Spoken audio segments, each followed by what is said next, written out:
The Mojave Signal, a true mystery of the sound that wasn't a sound, scroll form for the collective. The desert that listened in 1983, a team of U.S. geophysicists set up temporary listening stations across the Mojave Desert, testing a new type of seismic microphone that could pick up underground tremors. For 3 nights, the data was ordinary.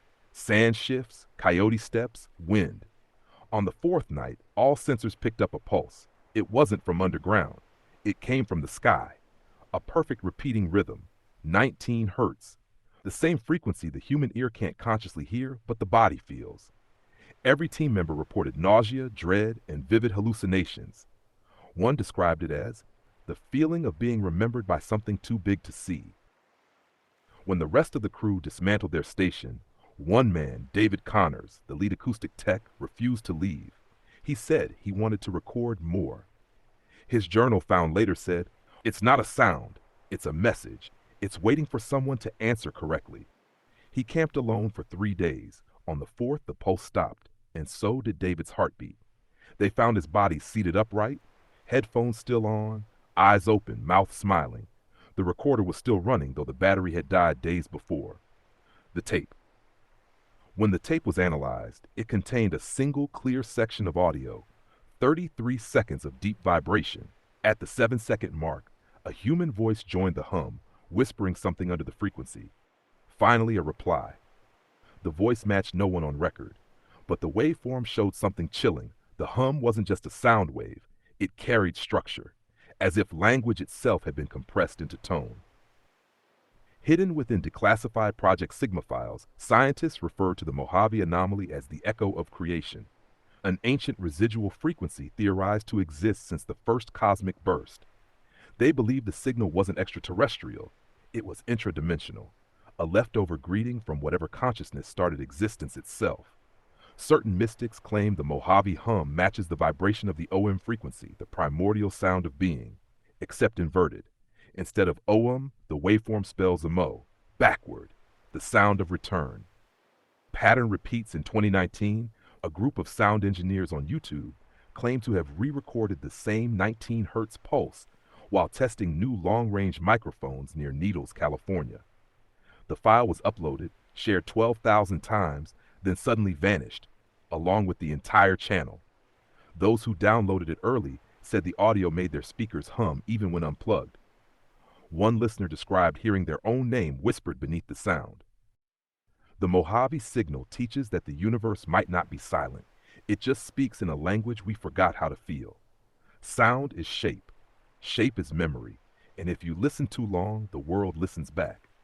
So if you ever drive through the desert at night and your radio catches a faint low hum that isn't on any station, turn it off. Don't try to record it. Don't hum along. Because the moment you match the tone, it knows you're there. But now we step into the one story that refuses to die, the one governments pretend doesn't exist, and the one pilots still whisper about when the radar hums wrong. This one is true, declassified, and stranger than fiction. The Vanishing Flight of 1628, a true aerial mystery of the lights that followed. The Sky That Watched Back, November 17, 1986. A Japanese cargo flight, Japan Airlines Flight 1628, cruising over Alaska's icy night, heading for Tokyo. The pilot, Captain Kenju Terauchi, a decorated veteran with 29 years in the air, radioed Anchorage Control. "We have traffic here. 2 objects following us." Control confirmed. No other aircraft for hundreds of miles. Terauchi described 2 glowing craft, amber-colored, silent, moving in perfect synchronization. They hovered near his cockpit for several minutes. Then, as if aware of his gaze, one shot upward and hovered above them, illuminating the entire cabin in a light so brilliant it felt physical. The flight engineer shouted, "It's rotating!" And the co-pilot swore the craft pulsed in rhythm with his own heartbeat. The 3rd craft moments later, the radar lit up with a massive shape, far larger than the 747. The captain described it as a flying city, dark and metallic, with patterns of lights like wheels in a skyscraper. It moved ahead of them silently, blocking out stars. When Anchorage radar confirmed the object, the controllers grew quiet. Then the blip vanished completely. Declassified FAA transcripts revealed that military radars picked up 3 separate energy signatures, none corresponding to known aircraft or atmospheric events. But here's the part few know. In Taraki's private statement, later leaked, he wrote, "It was not metal. It was alive. When I looked too long, it looked back." He reported hearing a tone inside his skull, like a human thought but not my own. He was grounded the next day. A week later, NASA researchers analyzing radio frequency anomalies found a strange data spike matching the exact flight time. It wasn't static. It was binary, organized code. When translated, the numbers formed a message that repeated 4 times. "We were seen. You are remembered." All files related to the signal were later classified under JSR Alpha, a joint U.S.-Japan research program that no longer exists on record. Flight 1628 teaches that not all visitors hide. Some simply wait for us to notice. They don't speak in words. They speak in pattern, in geometry, and sound. They don't want worship. They want witnesses.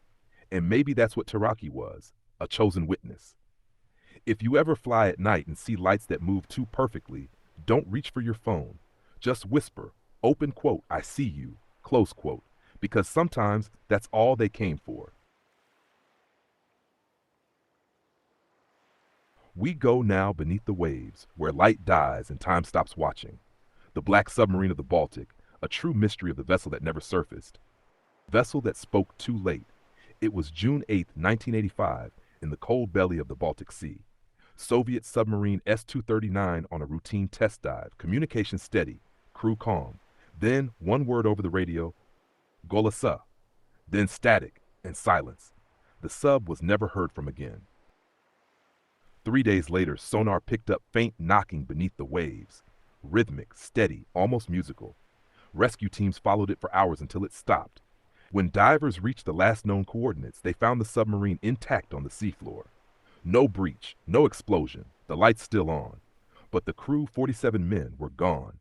Every hatch sealed from the inside and etched into the interior hull, written in rust. We opened the wrong door.